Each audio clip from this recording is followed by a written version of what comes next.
মাহে রমজানের প্রতি ঘন্টা মিনিট সেকেন্ড হীরামণি মুক্তার মতো, এক এক সেকেন্ড দামি, এক এক মিনিট দামি, এক এক ঘন্টা দামি, প্রতিটা রাত অনেক দামি, প্রতিটা দিন অনেক দামি। রমজান একজন ইমানদার যেন আখিরাত সাজাইতে পারে, জান্নাত অর্জন করতে পারে, তার শ্রেষ্ঠতম সুযোগ রমজান মাস।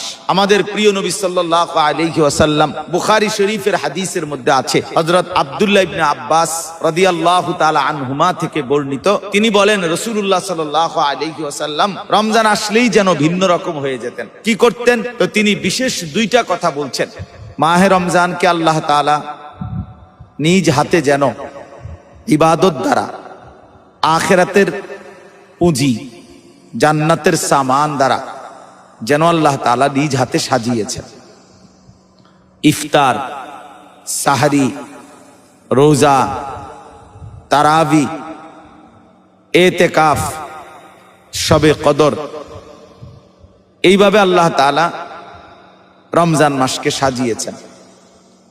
রমজান মাসে আল্লাহ তাআলা রহমত, মাগফিরাত, নাজাতের ভান্ডার যেন খুলে দিয়েছেন, জান্নাতের দরজা খুলে দিয়েছেন, জাহান্নামের দরজা বন্ধ করে দিয়েছেন, সমস্ত শেকলে শয়তান দুষ্ট জিনদেরকে শেকলে বন্দী করে ফেলেছেন। তার মানে চারিদিকে মাহে রমজানে যেন নেকির আয়োজন, চারিদিকে যেন ইবাদতের আয়োজন, মুমিনের দিলে দিলে, কলবে কলবে, জীবনে সব ক্ষেত্রে মুমিনের আখিরাতের এক প্রেরণা, পরকালের এক প্রেরণা মাহে রমজান। এজন্য রমজান মাসকে কদর করা, রমজানের সর্বোচ্চ কদর করা আমাদের উচিত।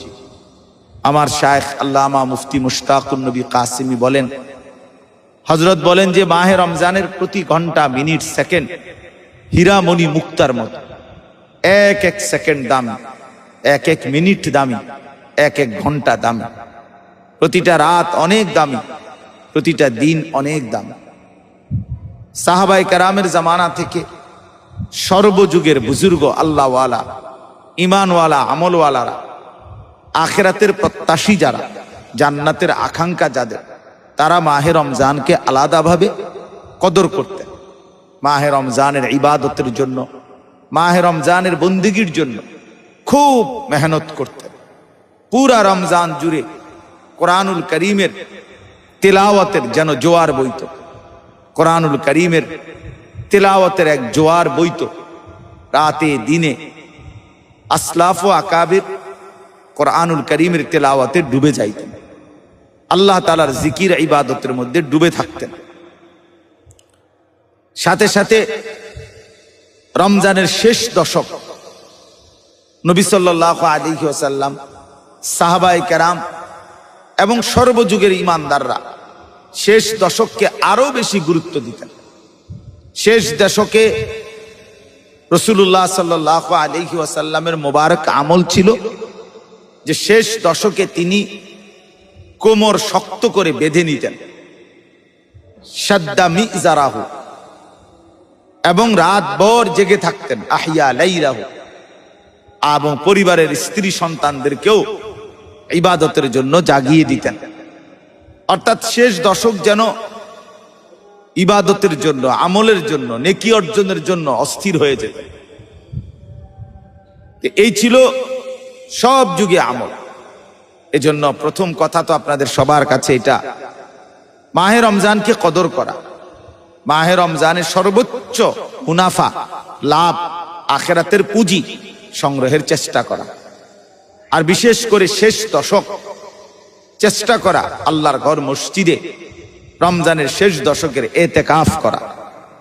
নিঃসন্দেহে এতেকাফ অনেক দামি মুবারক আমল। রাসূলুল্লাহ সাল্লাল্লাহু আলাইহি ওয়াসাল্লাম বলছেন মুতাকিফের ব্যাপারে, ইয়াতাকিফুজ যুনুব, এতেকাফকারী সমস্ত গুনাহ থেকে বিরত থাকে।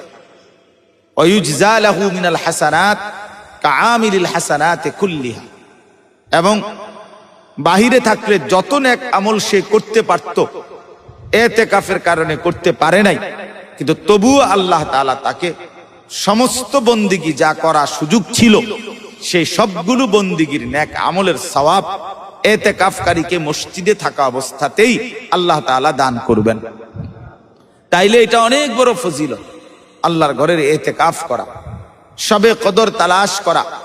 শেষ দশকের বেজর রাত্রি 21, 23, 25, 27, 29 এই বেজর রাত্রিগুলোতে রাত্রিভর জেগে দোয়া, কান্নাকাটি, জিকির, তেলাওয়াত, মুনাজাত, চোখের পানি ফেলে আল্লাহ তাআলার কাছে শবে কদরের আশায়, শবে কদরের নেকির আশায় রাত জেগে ইবাদত করা, এটা একজন মুমিনের জন্য উচিত।